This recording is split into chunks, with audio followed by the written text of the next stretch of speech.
Introduction. Facebook is a massive traffic monster. As of this writing, it has over 1.3 billion, and that's with a capital B, daily active users. Think about that.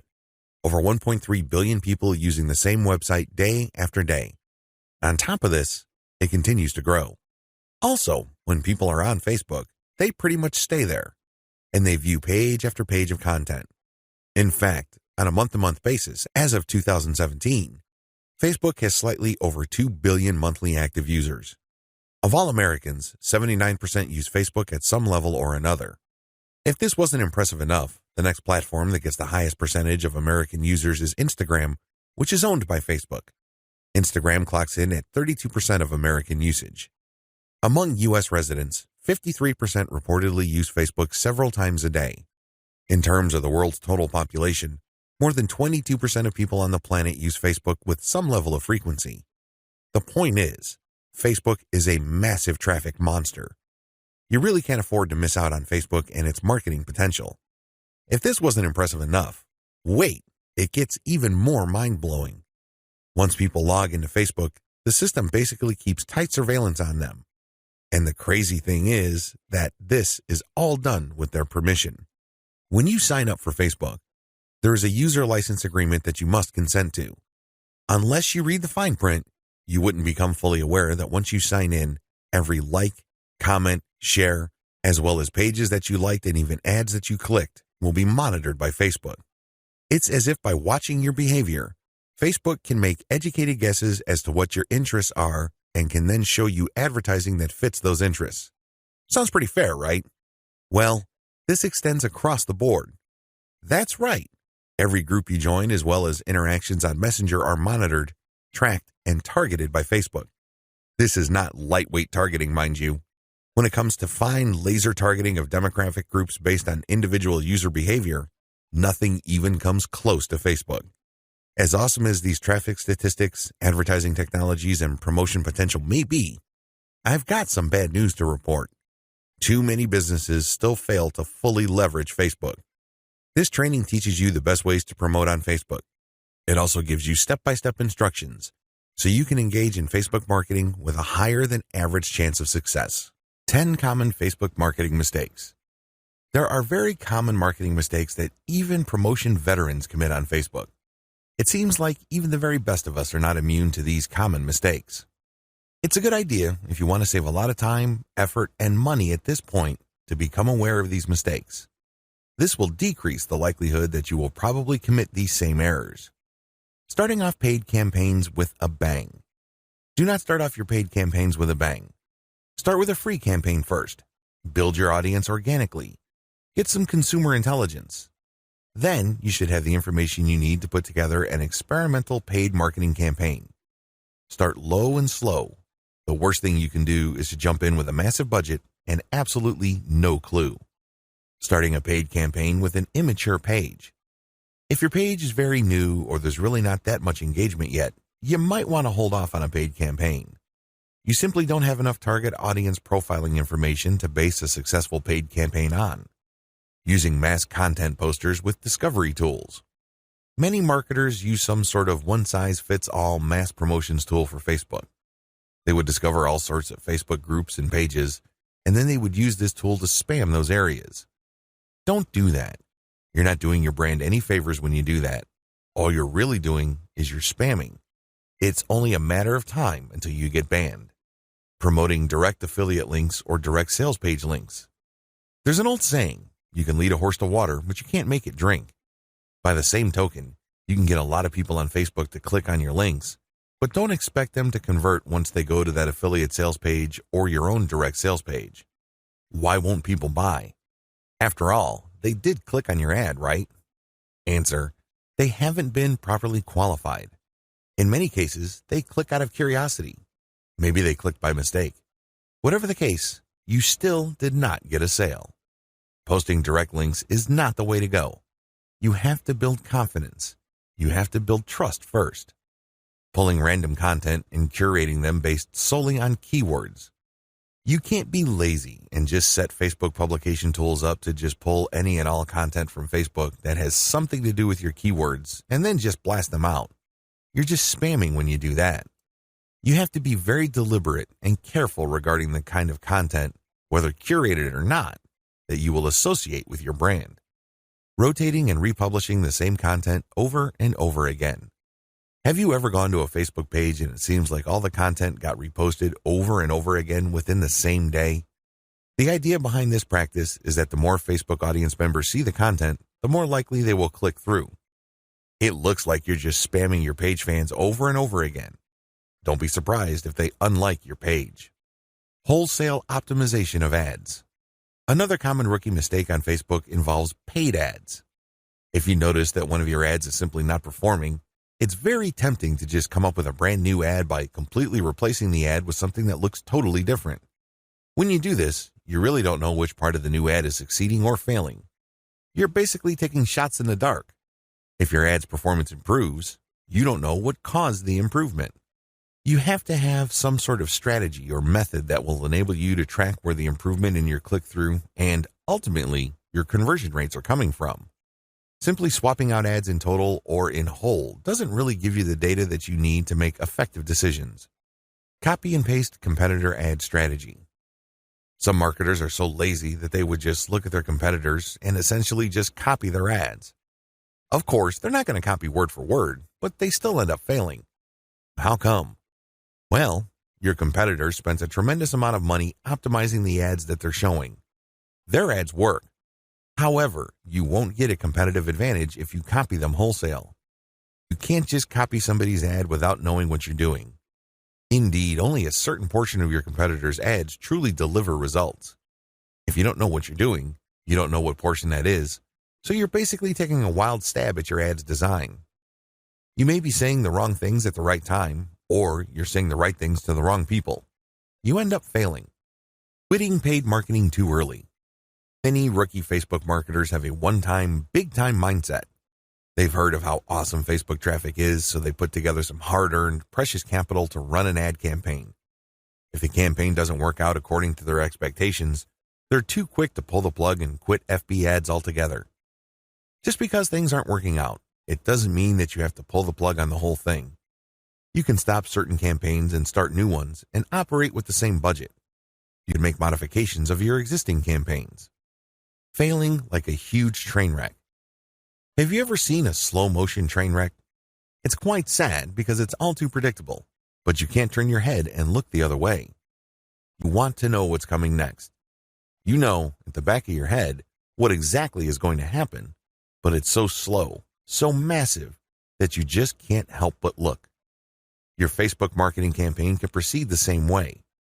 You know that the campaign is failing, but you can't quite put your finger on the cause. So you just go through the motions like a deer with its eyes caught in the headlights. Why not choose to learn how to fail quickly? Since you're not going to make 100% of your shots, learn to live with this fact and move on. Learn to fail quickly using a tiny budget. This way, you can run many different experiments. Even though the vast majority of them are failures, that's okay. You only spend a fairly small amount of money figuring out winning ads. Please understand the nature of the 10 mistakes above. Imagine yourself being in situations where these mistakes are likely to take place. Learn how to spot them well in advance. Prepare your plan B, should you find yourself committing these mistakes. The 8 most effective ways to market on Facebook. Let's get one thing clear. There are so many ways to market on Facebook. In fact, the only limit to how you can get people to go to your website or learn about your brand or cause is limited by your imagination. As long as you can post a link to an outside site doing something on FB, that activity is a potential traffic generator. Still, regardless of the huge amount of possibilities there are to market on Facebook, 8 stand out in terms of efficiency, effectiveness, and return on investment. This is just a broad overview of what I will describe fully in this training. Facebook page marketing, Facebook group marketing, influencer page outreach, paid page boost campaigns, paid traffic campaign, paid lead generation campaign, Facebook pixel retargeting campaign, how to optimize your Facebook ad campaigns. This is a nice mix of both free and paid promotion methods on Facebook. Facebook page marketing. One of the most obvious ways to market on Facebook is to set up a fan page for your business, your brand, or your cause. Facebook actively promotes this feature of its website. What it doesn't tell you is the fact that Facebook has been actively modifying its algorithm to the point that you're going to have very popular content for you to reach most of the people who have expressed interest in whatever it is you're promoting. Put simply, not all the people who liked your page will get to see your updates. In fact, in most cases, only a small fraction of those people will get to see your updates. Sadly, Facebook is actively working to limit the free traffic exposure you would get until you can prove to it that your content is really popular with your page's fans. Here are the steps you should follow to market on Facebook. Step number 1, find your competitors on Facebook. The first thing that you need to do is to avoid reinventing the wheel. You need to avoid trying to figure things out on a completely hit or miss basis. Instead, reverse engineer your competitors. Let them do your homework for you. How? Well, find them on Facebook and learn from what they are doing. Step number 2, get the industry standard look and come up with your own take. Every niche has an industry standard in terms of social media profile, brand appearance, and content strategy. The sooner you understand this, the sooner you will be poised to achieve social media marketing success on Facebook. The longer it takes you to learn this, the longer you will struggle. Understand that your niche audience has become familiar with how certain brands or websites are positioned on social media. If they can't make heads or tails of your social media brand, they probably would not like your page. It may seem weird to them because it seems so far off from the industry standard. Your job at this step is to figure out the industry standard look, content strategy, and other elements and come up with your own take. Step number 3, reverse engineer your competitors' content strategy and curate. Lots of business owners would post hot content on their social media accounts as well as their blogs. Sadly, 9 times out of 10 that content goes nowhere. People don't click on it, share it, comment, or otherwise engage. What these publishers are doing is basically gambling their content would resonate with their audience. Don't do that.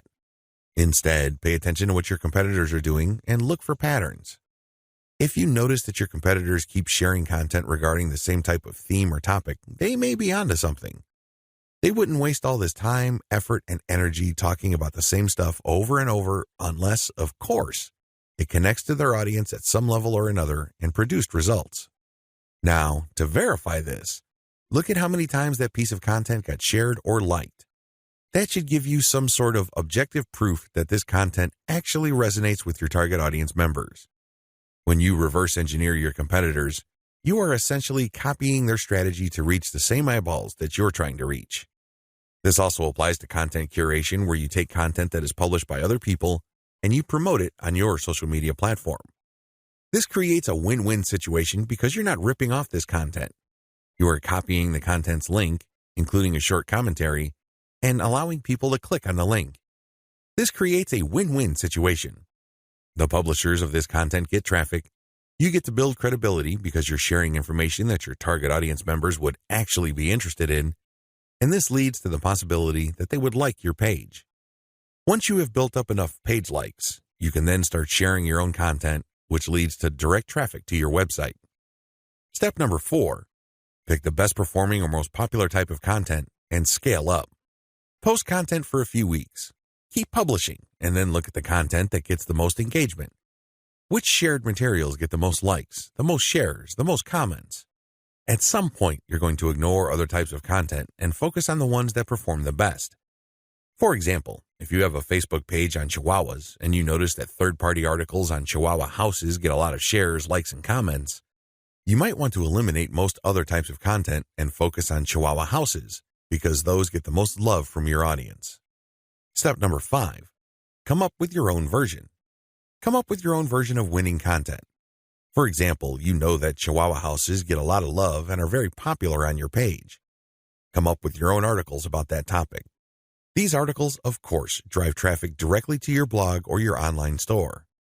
These have to be at the same level of quality as your third-party content, or better. Pay attention to how your curated popular content talks about the topic and adopt the same style but deliver something better. Maybe you should offer longer information, more up-to-date information, or blog posts that have multimedia elements like videos and graphics. Whatever you need to do, come up with content that basically blows away all the other content that you feature on your page.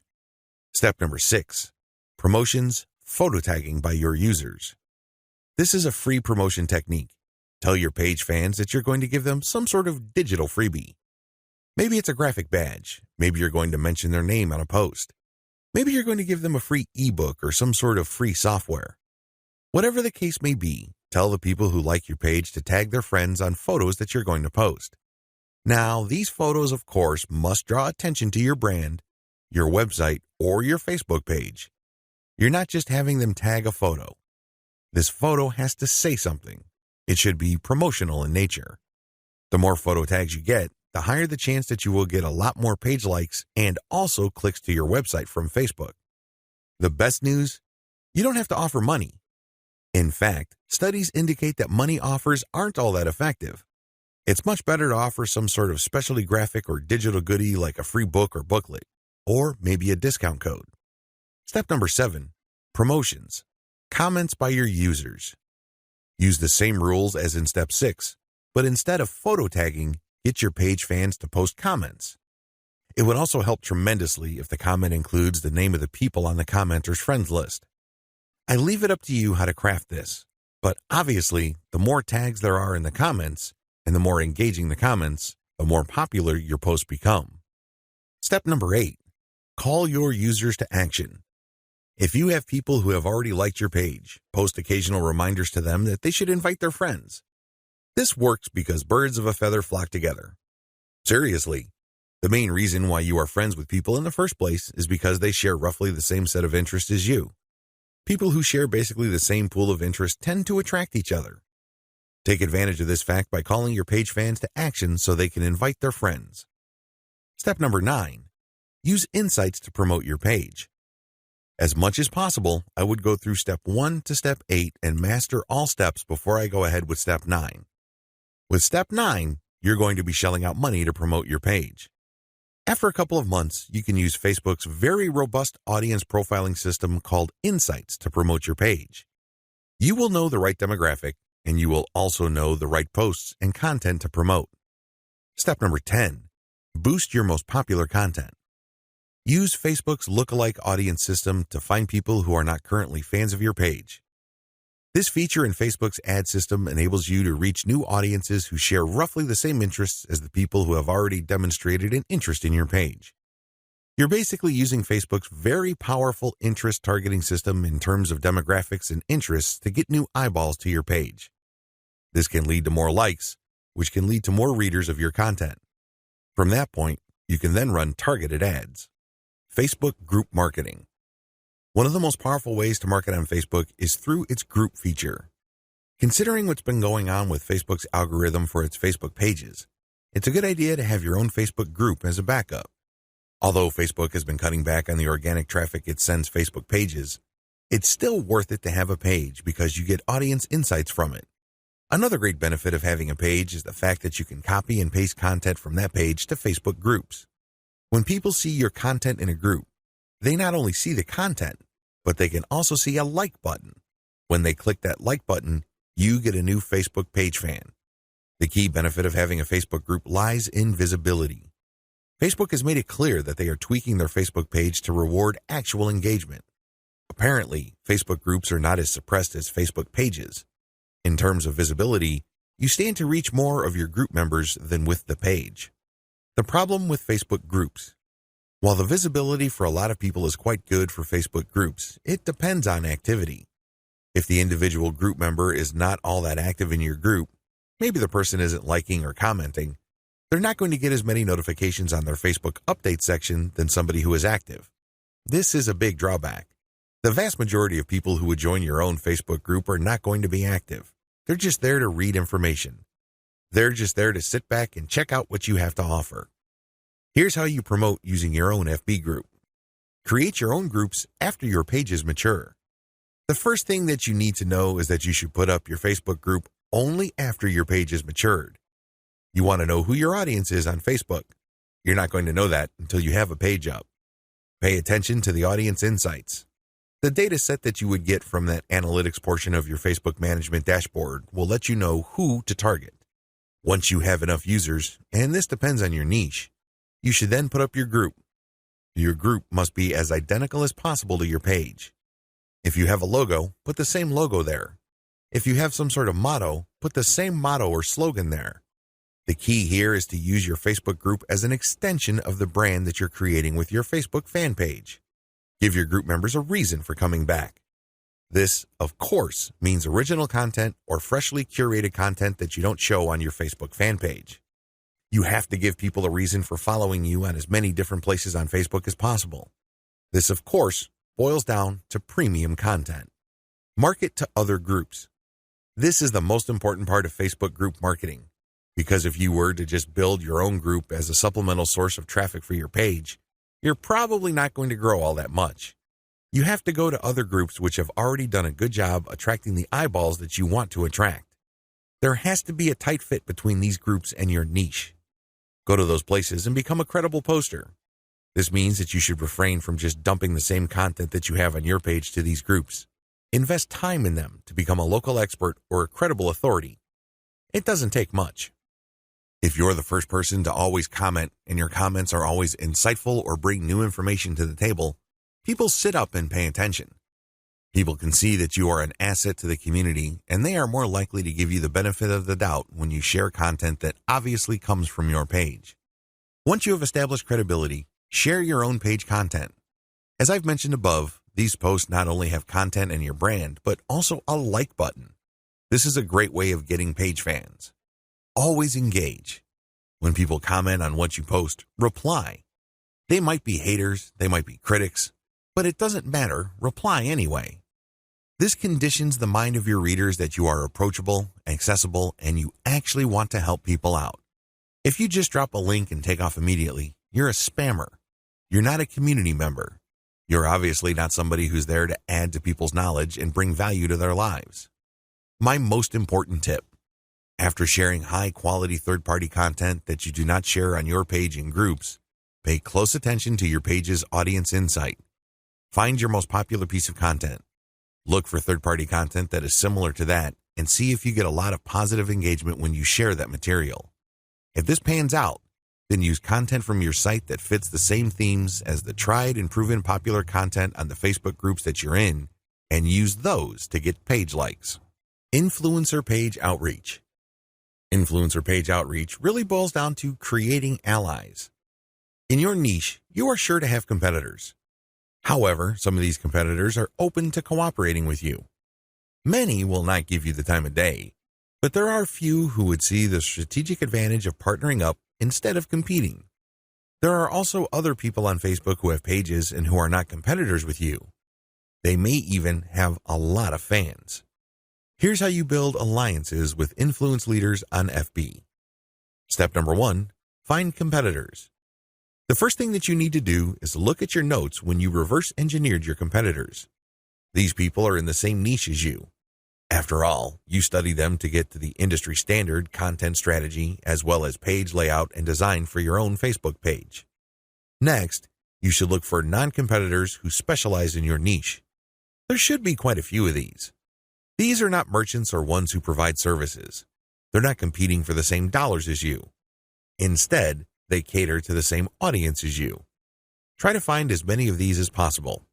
Step number 2, pay your dues by engaging. I know at this point it's very tempting to just go to a competitor's page and post a comment on one of their posts. In the comment, you're dropping a link to your page or to your website. You then repeat this many times on all their posts. Well, let me tell you, if you do this, you're going to get banned. Whatever links you put up will get deleted. It's a waste of time. Don't even think about it. The same applies to influential niche observers. These are non-competitors, but you shouldn't spam them either. Instead, you should pay your dues by engaging. How do you do this? First, you need to share high-quality content. It doesn't matter who wrote the content. It doesn't matter where that content goes to or links to. What's important is that it provides maximum value to anybody reading that content. It has to be on point. It has to deal with a specific theme or topic that you know that your target audience members are interested in. Next, you need to engage with people in terms of answering their questions. Try to be a facilitator. Try to be a mediator. Try to be the go-to source of information for your niche. If people are looking for statistics, go on Google and find them the statistics they're looking for. If they're looking for a video, go to YouTube and search for the content that they're looking for. The more you do this, the more people will pay attention to you because, let's face it, in any kind of online group communication platform, only a very few people actually produce high-quality content. You can count them on one hand most of the time.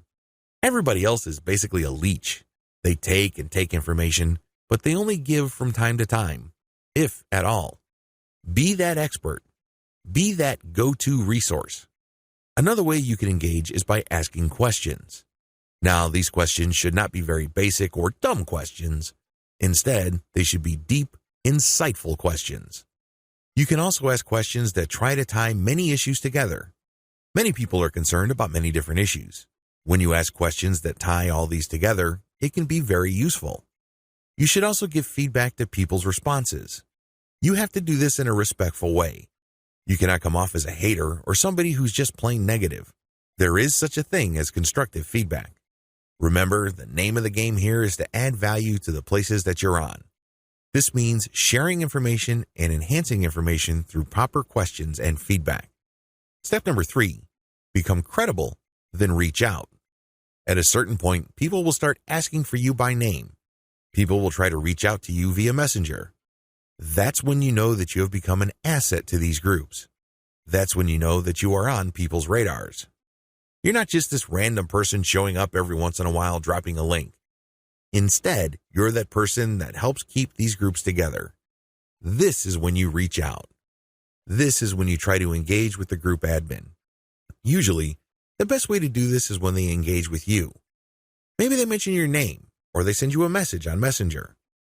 Whatever the case may be, try to wait for them, or reach a high enough level of engagement and acknowledgement from other community members before you reach out. What are you going to be reaching out for? Well, there are many different opportunities on the table. You can ask to swap content with your page. Most page admins don't have a problem with this. You can also ask for a shout-out. Basically, the admin of the page that you're on will tell page fans to check out your page because your page is a friend of the page they run. You can go through some ideas regarding joint events. Now, please keep in mind that this is not like a real event where people have to physically go somewhere, or you have to rent out some hall, rent out security, or get food. No. This is an online event. Maybe a seminar, a live Facebook session conducted from 2 locations, or it can be an interview. Another opportunity on the table is, of course, guest blogging. You probably don't need me to remind you of how value-packed this is. Not only do you get eyeballs to your link, which can produce direct traffic, but you also get tremendous search engine optimization benefits if the partner has a high-value blog.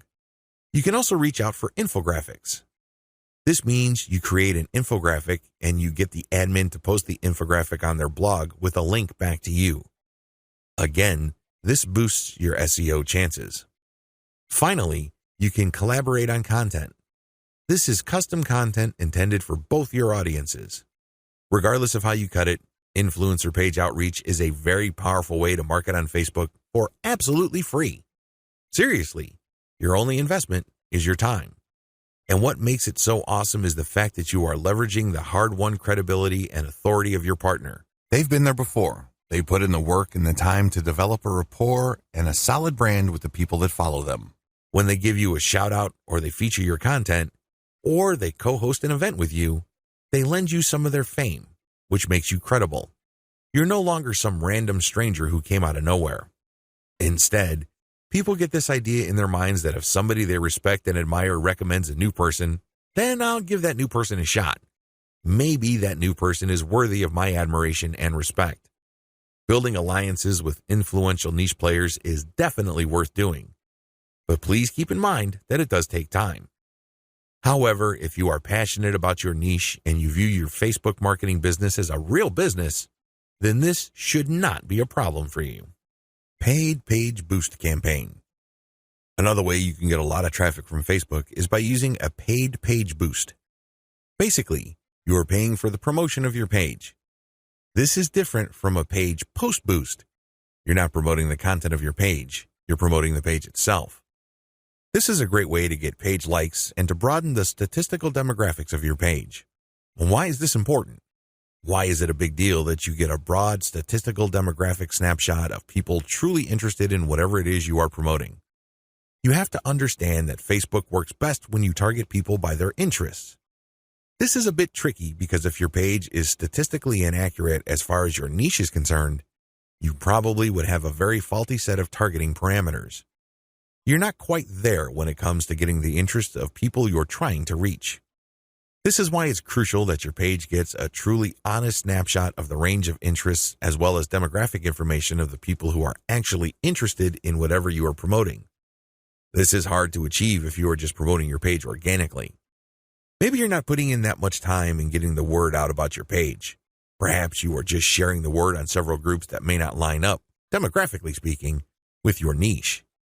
Whatever the case may be, there might be a blind spot there. This is why I suggest that at least at a minimal level, engage in some sort of paid page boost campaign. Make sure your page is mature enough before you launch a paid page boost campaign.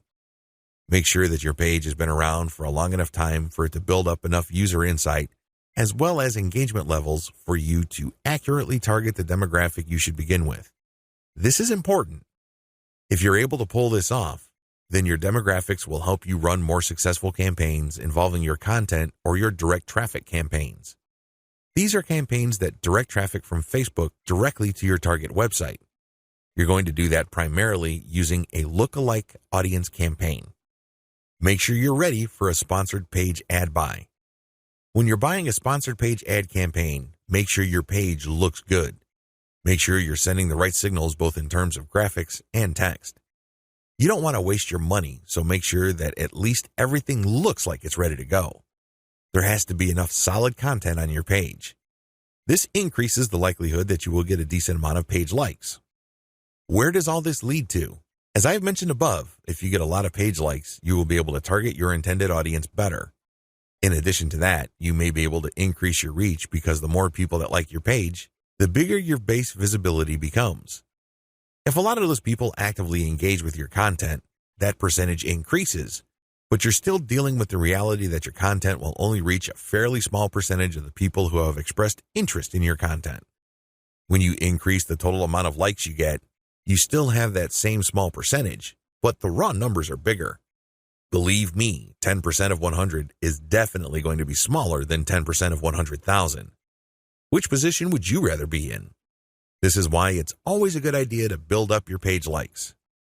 Hand in hand with this is the fact that you can profile your users better, as I've mentioned above.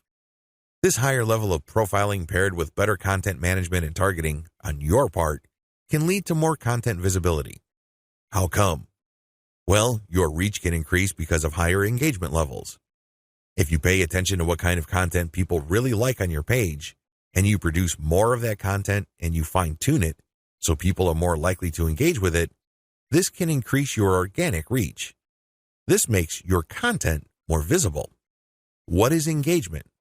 Well, people can share your stuff. They can like, they can react, they can comment.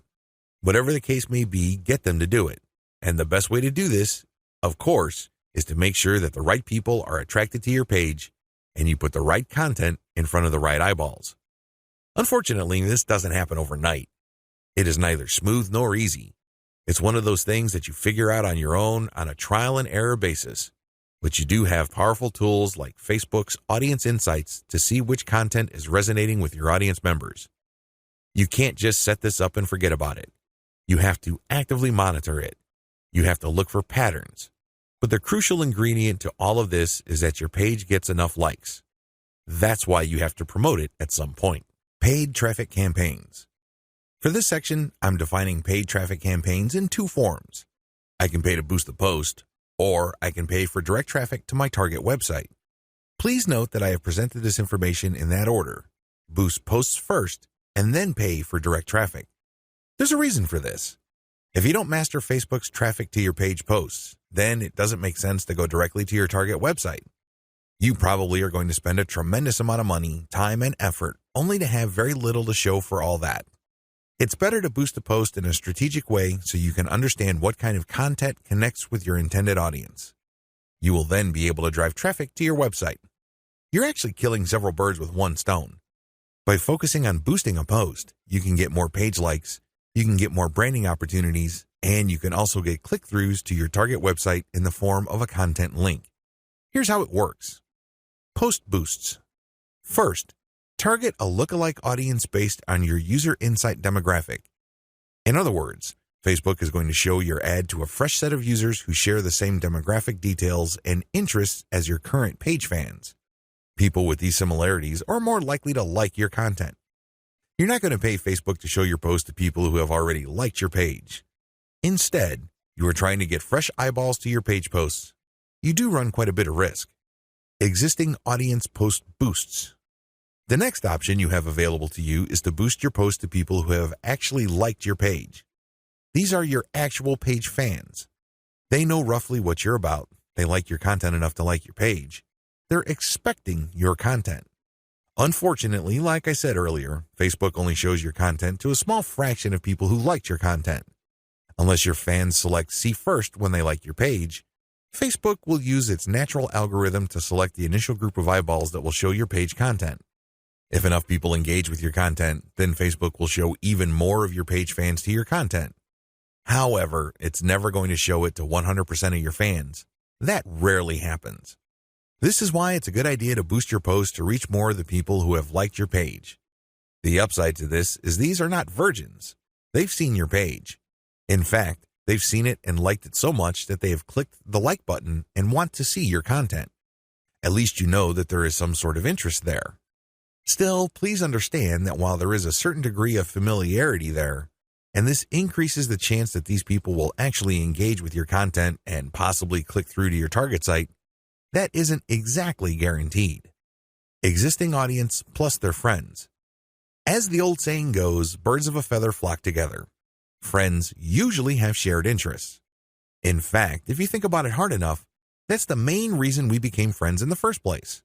We have certain interests in common. We have certain things to talk about, and that's why we're friends. Makes a lot of sense, right? Well, you can apply that to Facebook marketing as well, because this can produce a tremendous amount of marketing opportunities. Since your page fans also have friends on Facebook, you can buy a post boost that shows your ad not only to your fans, but to their friends as well. This is my favorite when it comes to post boosts because it is a cheap way of getting clicks to your target site. You reach a much wider audience. Please understand that if your page has a fairly small number of likes, even if you boost post after post, you only have a small base to work with. Now, if you expand that base by including your existing audience plus their friends, you have a lot more people to work with. You are operating with some level of confidence because you know that friends usually have shared interests. This translates to possibly cheap clicks to your target site. The best way to do this is to post a link directly to your content or to your promotional page on your website with some content. This way, when someone clicks through, they go straight to your website. They can read your commentary and some preview text, but the text should call them to action. This is the cleanest way to get direct traffic cheaply using post boosts targeting your existing audience and their friends. Direct traffic to your target site. The next option is to promote a target URL directly. It doesn't show a post from your page. It just goes directly to your target website paired with a picture. This is the direct traffic option on Facebook. To become successful with this, you have to use the lookalike audience based on your engaged users' insight data. In other words, your Facebook page should be mature enough for you to get solid consumer intelligence that you can then use to target potentially interested audiences on Facebook. That's the best way to do this. There are other ways. You can run raw targeting. Basically, you're not relying on user insight. Instead, you're just looking for an age range and a geographic location. You're also using gender. In certain situations, this may pay off. In fact, you may get better results than lookalike audiences, but generally speaking, you should focus on using the consumer intelligence your Facebook page gathered so you can reach people who are very similar to people you know have demonstrated a solid interest in whatever it is you're promoting. Best practices. Use them to boost your results. First, run small tests. This enables you to fail quickly. People who really know their way around Facebook run campaign after campaign after campaign until they're able to connect the dots and come up with a campaign that actually works. This is why you need to run small, cheap tests so you can easily see which campaigns are working out and which ones have failed. Next, make sure your budget is low. Usually, when I run a dollar campaign, that is good enough for me. $1 a day for 7 days a week, that is good enough for me to see if an ad has potential. So, I would run several ads.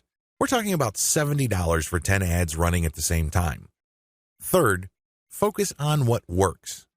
Let me tell you, when you run many small tests, the winners stand out. Either they get clicks or not. That's the bottom line. However, at this stage, you're not just looking for clicks.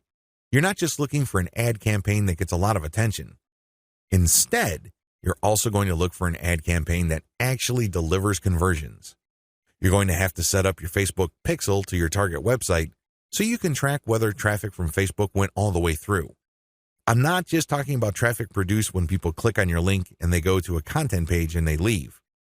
That's worthless. That's not going to help you.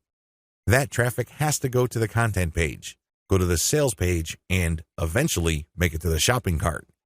That's when you know your campaign actually has traction. Focus on what works. Focus on what gets a high click-through rate paired with a conversion rate. However, to get there, you're going to have to burn through many ads.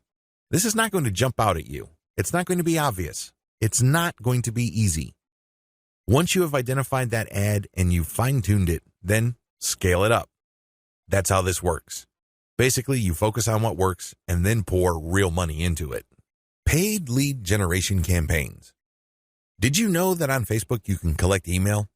That's right, you can collect leads. It's pretty straightforward. You can run ad campaigns with a lead collection button. It can be find out more, sign up, or other language.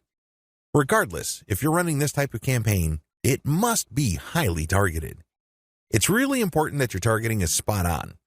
I put this part of Facebook ad marketing at this point in the list of marketing methods because this takes quite a bit of work. You should be quite familiar with Facebook before you even try this.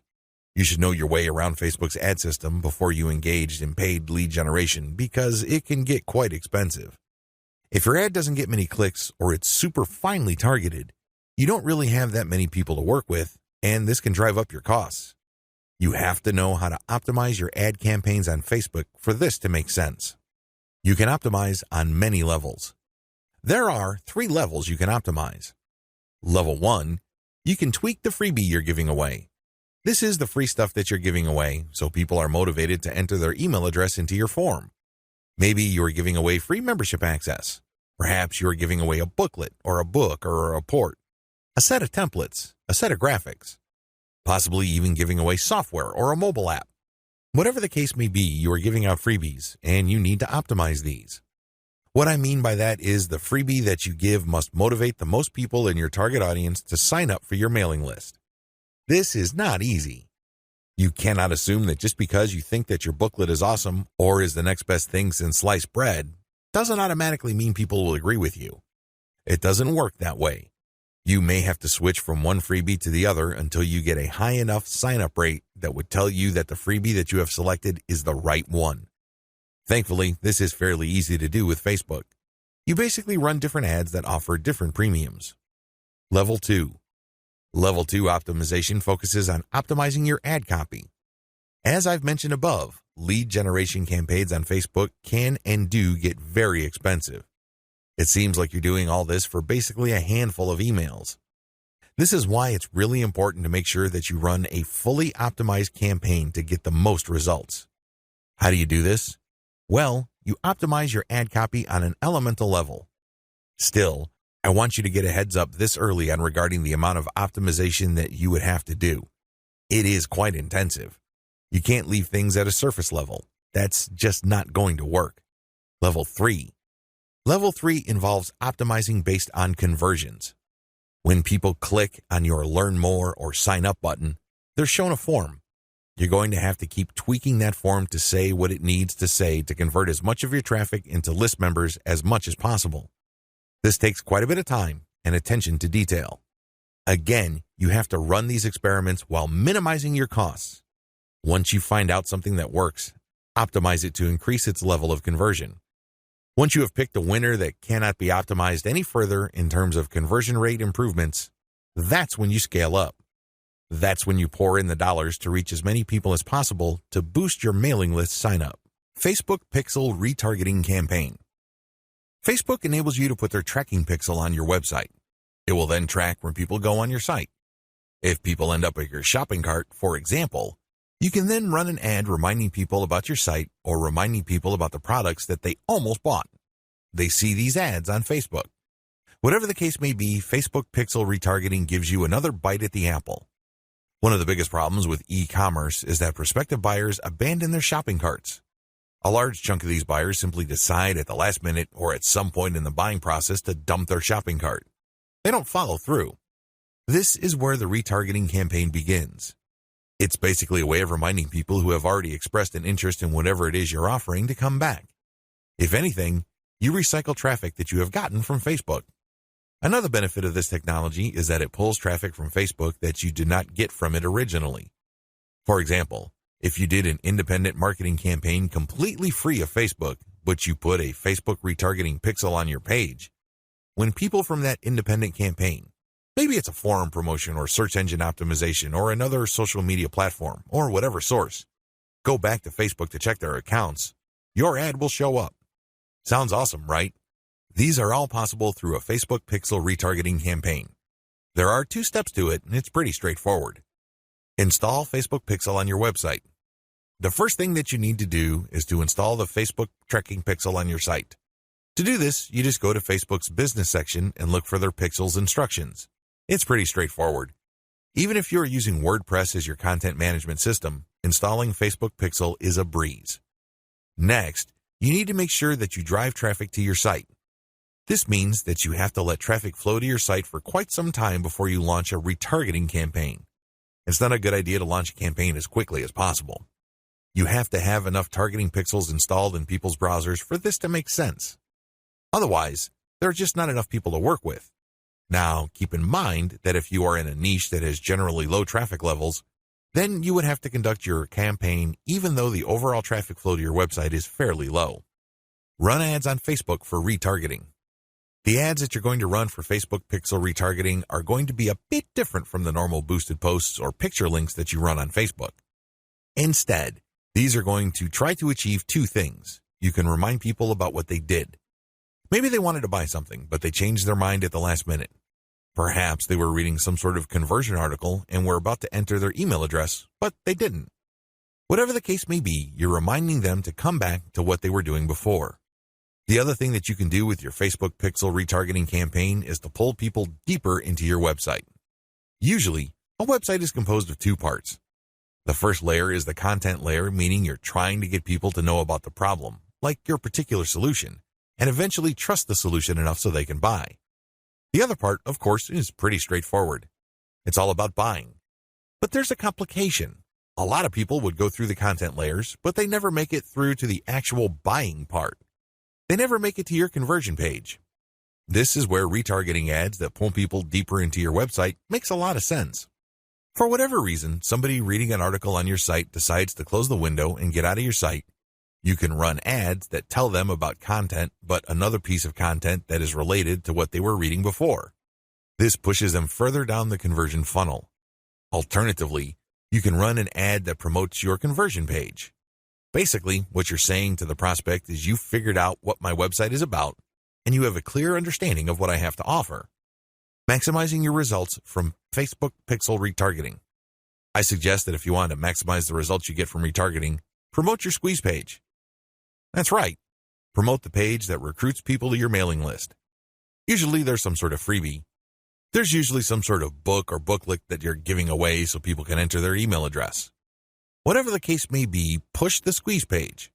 Don't dump them to your sales page unless, as I have mentioned above, they actually reached your shopping cart or conversion page and changed their minds at the last minute.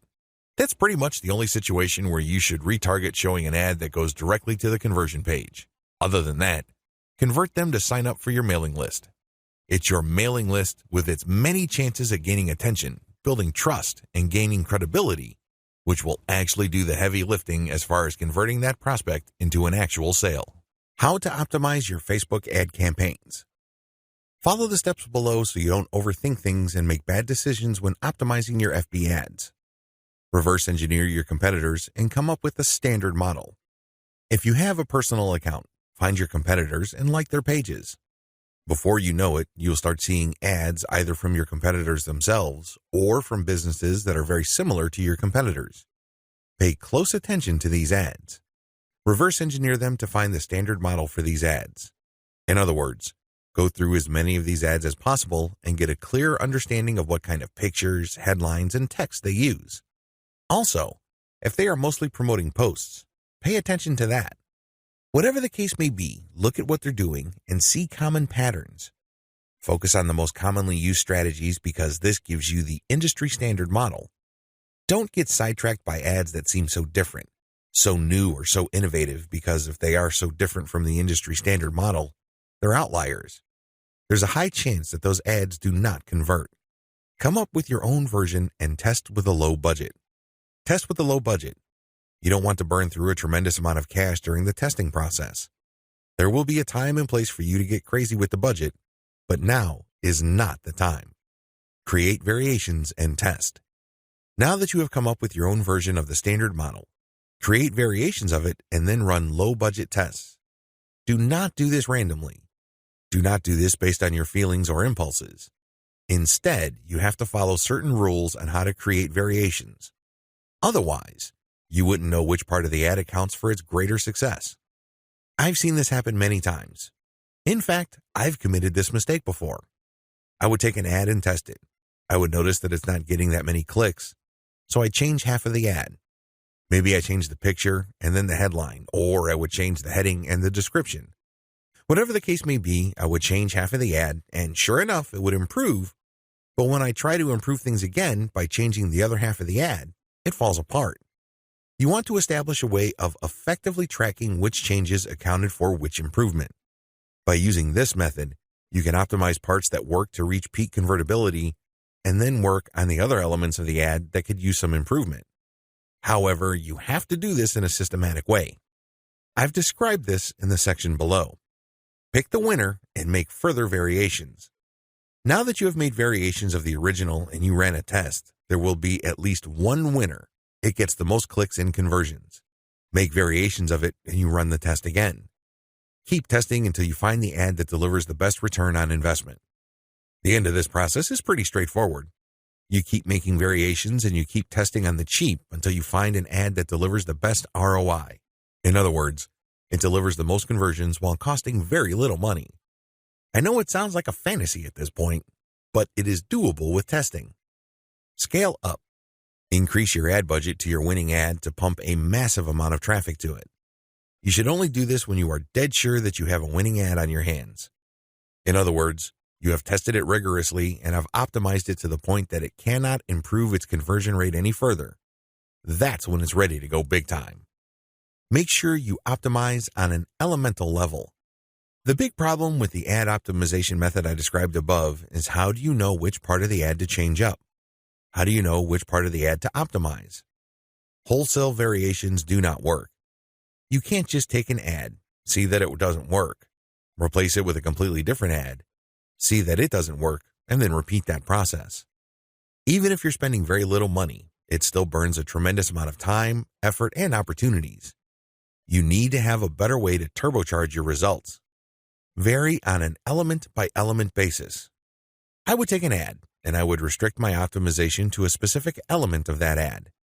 Every ad actually has many elements.